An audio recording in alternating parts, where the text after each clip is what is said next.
Hey, what's going on, crew? Welcome to another edition of the Clinic Grow Secrets Show. This is Jeff VK, as usual, with you guys. Today, we're going to talk about patient conversion. Conversion is one of my favorite topics because a lot of the offices that we work with inside of our accelerator program are largely cash-based offices, which means that they have to be assassins when it comes to adding value and converting new patients. So, let's get into it. Before we do, I want you guys to remember to pay the fee. The fee is very simple. If we add value on the show and you learn something new about conversion, we give you a new perspective, we make you laugh, we make you think, share the show. We don't spend money on ads for this show. We've grown it entirely off of word of mouth. As you guys can see, recently we're getting a lot more frequent with our shows. We're trying to put out a minimum of 2 to 3 a week. So we are going to be showing up. And if we get value, again, the only way we really grow the show is by you guys hitting that share button, sending it to a colleague, a friend, a family member who also might get value from the material. So let's get into this here. So conversion is a very fancy word for getting people to say yes to a sale. And I think what today's session is going to help you guys with is understanding the prospect at a little bit deeper of a level, and then being able to somewhat categorize prospects based on where they're at in the journey. Okay. So what we're going to talk about today is called awareness. Okay.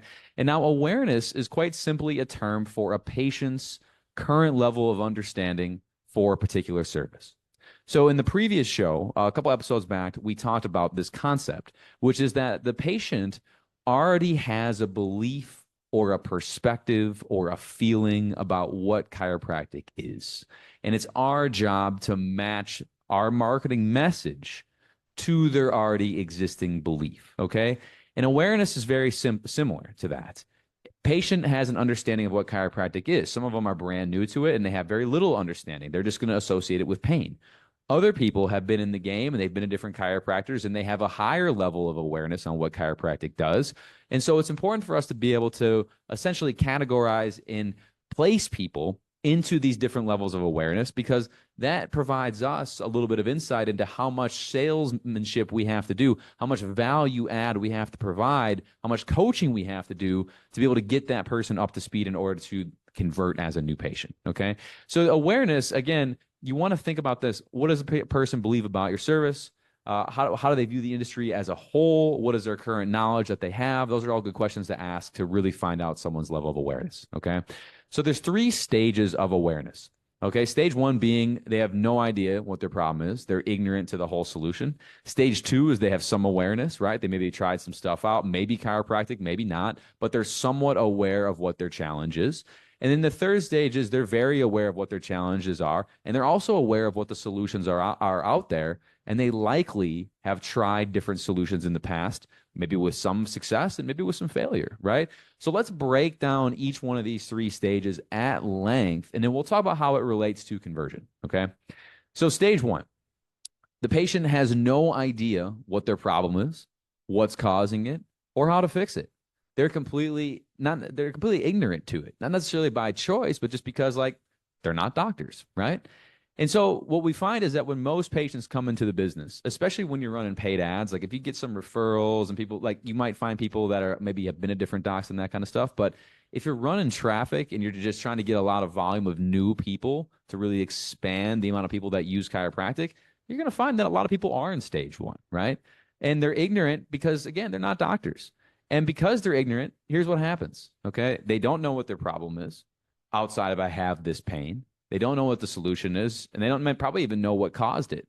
And so because they're ignorant, here's what happens is they actually make up some ideas in their head. And that can relate to your solution, right? So if I say, hey, I've got some lower back pain, and that's all I know, like it just came on, I've had it for like 3 months, I've had it for maybe a year, but all I know is I have lower back pain, and I'm going to now go explore chiropractic as a possible solution. I don't have any idea what's really going to happen in chiropractic in most cases. I may do some preliminary research, but every office is so different. How can the person know? And so here's what happens though, is that because they don't know, they do what the brain does naturally. When we don't know, we make something up. We fill it in our head because it gives us a level of safety to have a process of what's likely to occur. Okay. So because again, they're making stuff up, that's when we have to be able to coach and get them out of that perspective. Okay. And so in the case of chiropractic, a lot of the the demonstrated ignorance, we'll call it, comes when somebody thinks that one adjustment will fix them. Okay. If you're dealing with a corrective based style practice and people come in, obviously we know that it's not going to take one adjustment in most cases, okay, basically in all cases to have structural change, right? We know that. We may have some symptomatic relief, but that doesn't mean the problem is like actually been changed or fixed. Okay. And so again, that is one of the big levels of the stage one individual is that they might believe that a lower volume of visits may correct the problem. Okay. Now, a lot of people get weird about stage one people. They're like, oh my gosh, they don't understand chiropractic. They're undereducated. They just don't get it. It's like, yeah, that's your opportunity to change that, to coach them to see something better. Really, you're the guide in their journey. Okay. You have to guide them to rewire their belief. In stage one, just because they're ignorant to it and because they don't have the correct belief, that doesn't mean that they're not malleable. That doesn't mean that we can't transform their belief by coaching and value add and a little bit of education, right? So stage one is ignorance, but again, you can have a lot of influence over that stage because they just don't know, right? They just don't know what the problem is. They don't know what the solutions are, and they don't really know what is the solution is going to entail, okay? Stage two, they have a little bit better understanding. Okay. So stage two is very near and dear to me because I feel like I was a stage two avatar when I first went to a chiropractor. And essentially, what this position I was in was that I had upper back pain, upper to mid back pain, kind of up on my rotator cuff on my right side. I'd had that for probably 2.5 to 3 years. And I had a general understanding of what the problem was and where it was coming from. And then I had also tried some solutions, right? I went to my first chiropractor. I didn't get great results because it was a very infrequent approach. And it was just like the relationship wasn't there. I just didn't feel connected, you know? I also done a lot of stretching. I'd also done like just like some manual like rolling, like kind of rolling my shoulder out and that kind of stuff. So I was aware of different possible solutions, right? Stretching, rolling, going to a chiropractor, right? But the thing is that I didn't get results. That was the big thing. It's like I still had the pain.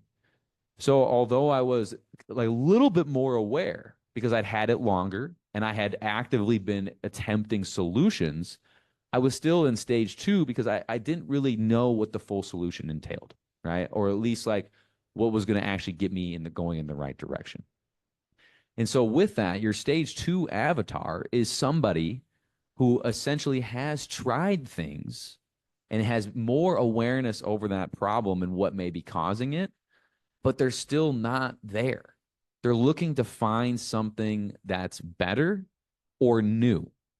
Okay, that's the big secret there. They want something better or new. That's what the brain wants when we have failed attempts. So when I go to the chiropractor and I have a failed attempt there, when I went to my second doc, he was essentially like, hey, man, the reason that you didn't get results is not because the chiropractic was incorrect. Is because you only went once. You only went twice. Your frequency was low. Like, we got to get your frequency up to be able to see some structural change. Oh, that makes sense. That's kind of that new blue ocean for me because I had never done a care plan like that. That was new, right? And so that became the blue ocean. And so for the stage two people, we just need to show them that it's like, hey, man, like the vehicle of chiropractic, if that's what they've tried, is not that it's incorrect. It's not that you were in the wrong vehicle. It was that the vehicle was not properly placed for you. You needed to have more frequency. Maybe you need to do some at-home rehab. Maybe you need to do X and Y and Z. Whatever it was, you just didn't have those things. So it's not your fault. You just didn't have everything you needed, right? So that's stage two, right? Somebody who, again, has tried stuff and is more aware, but has not achieved the objective yet. They have not resolved the thing that they want to resolve, which is typically pain to start off with, okay? Now, stage three is very, very aware of the solutions out there and has tried a lot of things. And they probably have a graveyard of failed attempts. Big difference between this one and stage two, stage three and stage two. Stage three has a graveyard of failed attempts. Or a little bit of a twist here. The other stage three avatar is they have gone to chiropractors, they've gone to a chiropractic office for a long time, and they've seen decent results they think are acceptable. And what maybe have happened is their doc may have retired, their doc may have moved, and now they come to you. And so they have a lot of perceived expectations on what should happen in your office as it relates to the other services in chiropractic that they experienced, right? So the stage 3 avatar, again, they're very aware of solutions. They've tried a lot of solutions. The first avatar is stage 3A, has a graveyard of failed attempts, and they're absolutely pissed, and they're very skeptical. Or stage 3B is somebody that had decent results that they deem acceptable, but is now moving to a new office because of they moved or the doctor moved or something logistically changed. Okay. Now, here's what's likely to happen to the stage 3 avatar. They are the most likely avatar to be skeptical, especially when they have the graveyard of failed attempts, which also means that they're typically the most likely to try to dictate the care, which is insane in most cases, right? The stage 3 avatar, the person who has been to a chiropractor with acceptable results and now has to move because of some sort of location change, they are the most likely to dictate care because they feel like they understand everything that should happen in a chiropractic office. Okay. They feel like they understand everything. And we know that's not true. Okay. And so for the stage 3 individual, like, they're most likely to need another new opportunity, another blue ocean, but they're going to need that position very, very aggressively. And they're also going to you're also going to have to, show your authority in that relationship. Because if they come in and they're coming from a different office that they've been going to for a lot of years and your office operates differently, that could be a gap, right? That could be something that they are skeptical to change or they're resistant to change. Okay. So as a quick recap on all these, stage 1, no awareness, no idea what's causing it, no idea how to fix it, very malleable at that stage. Stage 2 has an idea on what the problem is. They've probably had it longer. They've attempted home remedies or maybe even 1 or 2 failed attempts with a provider. They're not crazy jaded, but they just haven't found the solution. Again, very malleable. And then stage 3 is somebody who's very aware, has had the problem a long time, and has tried a lot of stuff with failed attempts. Or they've been going to a chiropractor and their current doctor moved and then they had to come see you, which ultimately means that they feel like they have the maximum level of awareness. They feel like they understand everything. But at the end of the day, your office just may be different in how you operate, which is going to involve some coaching and some changes on their end. Okay. Now, how does this all relate to conversion? That's the real question here.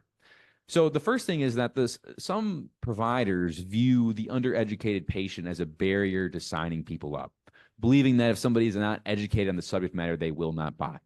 And I don't understand that logic because the patient doesn't want to be a chiropractor. That's the whole thing. Okay. They need to be educated on what it takes based on the style and model that you run and your office procedures. They need to be coached and educated on that. And maybe if you're a subluxation-based provider, they need to be educated on what subluxation is and how it impacts the body. But the problem with overly educating people, just for the sake of over-educating, it just doesn't produce. Like, education is not what you're looking for. We need to actually swap the word with coaching. And so once we know what stage somebody is in, stage 1 through 3, then we can provide the right coaching and frameworks for them to, again, transform their current belief into the belief that matches our vehicle of care. Okay. And so somebody that's undereducated, like we have to remember that education is associated with things such as memorization, tests, quizzes, exams. That's really not what we're doing. We're not having to memorize. We're not quizzing them on it. We might like jokingly quiz on some stuff, but like that's not why they're there. They're there because they have a problem and you need to be the trusted advisor to them to coach them, get them out of their comfort zone, and get them to commit to your office. Not overeducate for the sake of overeducating. Like if we spend 10 minutes talking about the history of chiropractic, does that add that much value to their life? No. They trust you. That's why they're giving you their energy in the form of money for your energy return for your educated mind because they don't want to know all that. It's like, why do you hire a vendor in your business? Because you don't want to do it or you don't have the skills to do it. You don't want to do it. It's the same idea. Okay. They're coming to you because they don't have the skills to solve the problem. They can't solve their problem and they're not educated, nor do they want to get educated to solve the problem. They want to trust you to do it. Right. And so here's what I like to think about. Your new patient journey, your conversion process is really a well choreographed movie in which the patient, this is a big distinction, the patient is the main character. The patient is the main character when they come into your office within their own movie. And you are their trusted guide. So the patient comes into your office, they have pain. The main character sets out to make a change in their life. They set out on this journey, in this case, to resolve something that they're unhappy with. And then they meet you, the trusted guide. You're the Yoda in their journey, okay? If you're a Star Wars fan, you're the Yoda, okay? And so your job is to help and coach them to find the way through, Because remember, they're operating without a GPS. They don't have a GPS. They don't have the directions. They don't even really have a map, right? So you have to guide them and give them a path that's going to provide the most upside for them, right? It doesn't matter the style of practice, okay? There's a lot of different ways to practice. I want to make that disclaimer here is that this is not like you have to do one style of practice. There's a lot of different ways to get results, okay? But for you, you have to guide them into seeing that, hey, like this journey that I'm going to take you on as your trusted advisor is going to have a really, really good chance of you getting the outcome that you came in here for, okay? And so if we know the level of awareness, we can start to figure out where the main character, where the patient is within their journey.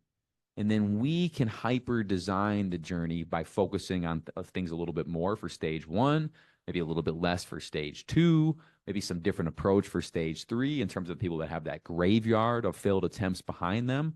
We need to design our advice and our coaching to match that stage of awareness. And ideally, your conversion process is just designed where it doesn't matter what stage of awareness people come in. It's just so dialed in that no matter what, if stage 1 through 3, they're going to understand it, they're going to get it, and they're going to be compelled to take action. Okay. And so as a kind of a North Star as it relates to conversion and awareness is that your conversion process should be designed and really optimized until it converts even the coldest lead at 50% or more with above competitive prices. Okay, so let's break that down. Your conversion process should be designed and optimized so that it converts 1 out of every 2 leads who walk in your practice with above competitive prices. Okay, that last part means that, in the States where we're talking from today, and if you're listening in different countries, you'll have to just do the math on this. But in the States, the average price per visit for a cash-based chiropractic office, the average is 60. That's the average. So if you're below that, you're underpriced based on the average, right? And there's a little bit of discrepancy based on areas that have extreme incomes and that kind of stuff. I understand that. But I'm telling you, that's the average, right? And for decompression, that average is $100, right? So we have to be able to look and see what the average is, and we want to go a little bit higher, okay? So typically, we usually find that an office is going to be above competitive or really, really in the mix when plans are provided that are more than $2,000, okay? We're not talking about a lot of pay-per-visit stuff on this show. It's a really, really tough model to scale. Is it possible? Yes, but we don't talk a lot about it. When you're doing cash-based service, selling some level of a plan, doesn't matter if you're a sports chiropractor, you're a subluxation-based chiropractor, what have you. You need to try to find a way to get your plans at least to 2,000, minimum 1,500, absolute minimum. Okay, so truly one of the only ways to scale is to have a great pricing model. And now we're not going to get into all that on the show today, but again, above competitive prices would be something that would be at least 1,500 to $2,000, just for kind of a North Star for you guys. Okay, so the awareness, as kind of a quick recap of everything today, like our job as really coaches and trusted advisors for the patient is to get the patient to understand their current belief and ultimately then transform that belief into something that's going to match what we can provide them. Okay. So a lot of people come in and they have a belief already, but it doesn't actually match the actuality, right? It's the same with lead gen. A lot of people get leads and they think lead equals sale. That's the belief they have. But that belief does not match the actuality of the game of business.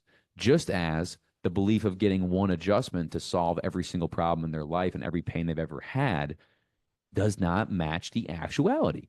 And that doesn't mean that they're a bad person. They just have beliefs that need to be transformed. And you guys listen to the show You guys have all the authority in the world to be able to do this stuff. Because at the end of the day, you are the doctor. You are the trusted advisor. And that's why you have to make very, very strong recommendations as well. Because when we give strong recommendations, it positions us as that trusted advisor and that guide. And that's what people are buying. They're buying your confidence, they're buying your conviction, they're buying the ultimate perspective they see in your business. Okay. So make sure you have that high level of authority and the high level of value add, guys. And between that and knowing the three stages, you'll be able to improve your conversion because you're just ultimately meeting somebody where they're at and then guiding them along their own journey to have a better life by transforming their current beliefs into beliefs that will better serve them, that match the actuality of the business. Guys, I hope you got value from today. If you did, again, share the show. We do grow on straight shares value exchange. If you guys got value, hit that share button today. If you didn't get value, again, like, you can shoot me a comment, tell me to fuck off or something. I get it, dude. It's a value economy, man. If I'm not providing value, I want to hear it. So again, if you got value, share the show. And if not, I hope to add more value to you guys next time. Hope you guys have a great day, and we'll see you guys in the next episode. Cheers.